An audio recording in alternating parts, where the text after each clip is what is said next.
This is Tuesday, June 24th, 133 days until the 2008 presidential election. 1 day since the revelation that his chief strategist, the veteran lobbyist Charlie Black, had admitted that a terrorist attack in this country before the election would be a, quote, big advantage to his campaign. Senator John McCain has still not fired Black, nor directly addressed the implications of what Black said for the nation's safety and for the Republican Party's integrity. But in our fifth story tonight, it turns out McCain himself essentially had said the same thing about George W. Bush's campaign in 2004. This began with the report by Fortune magazine yesterday of Charlie Black's remarks, saying not only that the assassination of Pakistan's Benazir Bhutto helped McCain's campaign, but that a new terror attack here would be, quote, a big advantage to McCain. McCain said yesterday he disagrees with those remarks, but we now know he has spoken similarly himself, saying at the time of Bhutto's death, quote, it may serve to enhance his own credentials, and saying days before the 2004 elections that the then new tape from Osama bin Laden was, quote, very helpful to President Bush. Obama himself has addressed the remarks this evening aboard his airplane, aboard his campaign plane, saying, quote, I think he's factually wrong. I welcome and am looking forward to having a debate about national security. This is from the folks who engineered what I consider to be one of the biggest foreign policy disasters in our history. The senator went on to list the Republican failures in the war on terror, displaying solid message discipline with his campaign's conference call this morning, signaling the Obama camp will spotlight these failures whenever McCain tries to play the fear card. We should debate terrorism. It's an important debate and one that Barack Obama is eager to have. And here are the issues that we should debate about. Why haven't we captured Osama bin Laden almost 7 years after 9/11? Why does al-Qaeda have a sanctuary in Pakistan? And why has it gained new recruits worldwide? Why is it that Afghanistan still is not secure? Why we hear time and again that we're under-resourced in our fight there? And why haven't we finished the fight against the Taliban? That sanctuary, a safe haven created in Pakistan by Pakistani officials who signed a ceasefire letting al-Qaeda operate freely there. A ceasefire supported by President Bush, who said the results would speak for themselves. McCain, of course, in lockstep with Mr. Bush's forgotten war on terror. He and Black both now claiming Bhutto's assassination should benefit him, despite the fact that its planning was carried out by terrorists in the very same safe haven endorsed by President Bush. The Obama team not even mentioning the USS Cole, Mr. Bush's failure to retaliate about which spurred bin Laden to attack on 9/11.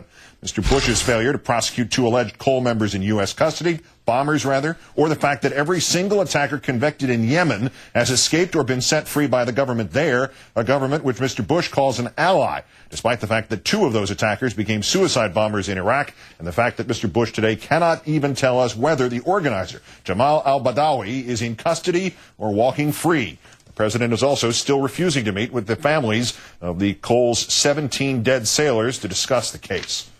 Turn now to MSNBC political analyst Richard Wolffe, also, of course, senior White House correspondent at Newsweek magazine. Richard, good evening.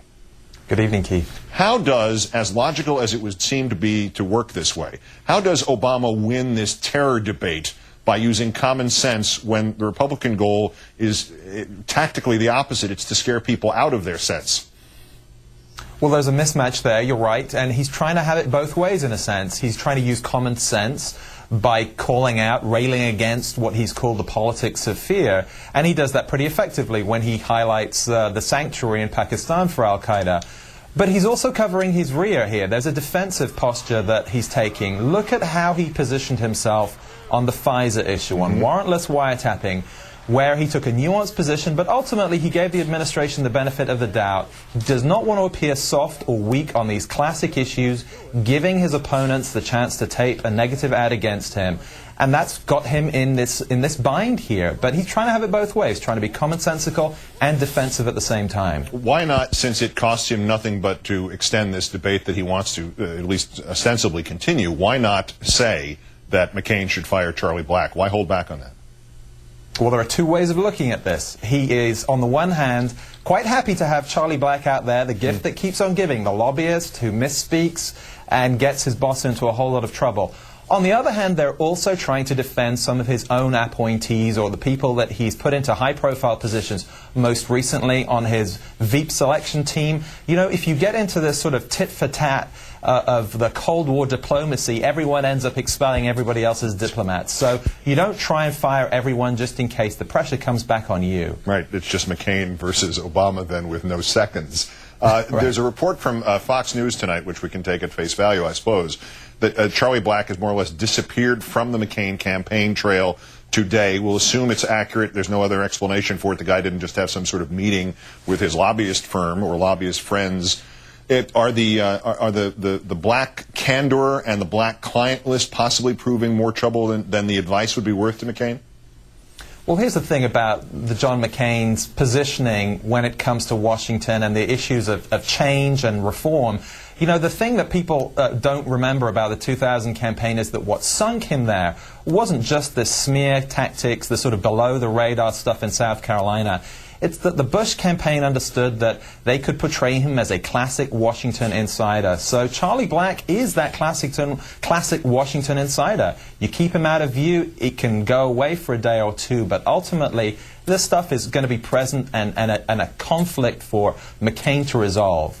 As I said last night, I hope we never have to test the public's political reaction to another terrorist attack or terrorist attempt even in this country. But honestly, where is the Republican mindset on this that they would assume there'd be an automatic boost for McCain if there were to be an attack before the election, when there's a Republican administration that has been predicated on, we'll keep you safe, there'd be attacks under the Democrats, which would have necessarily failed if there's another attack? Is there nobody in the McCain camp even theorizing, you know, there might be blame, there might be hell to pay for Republicans?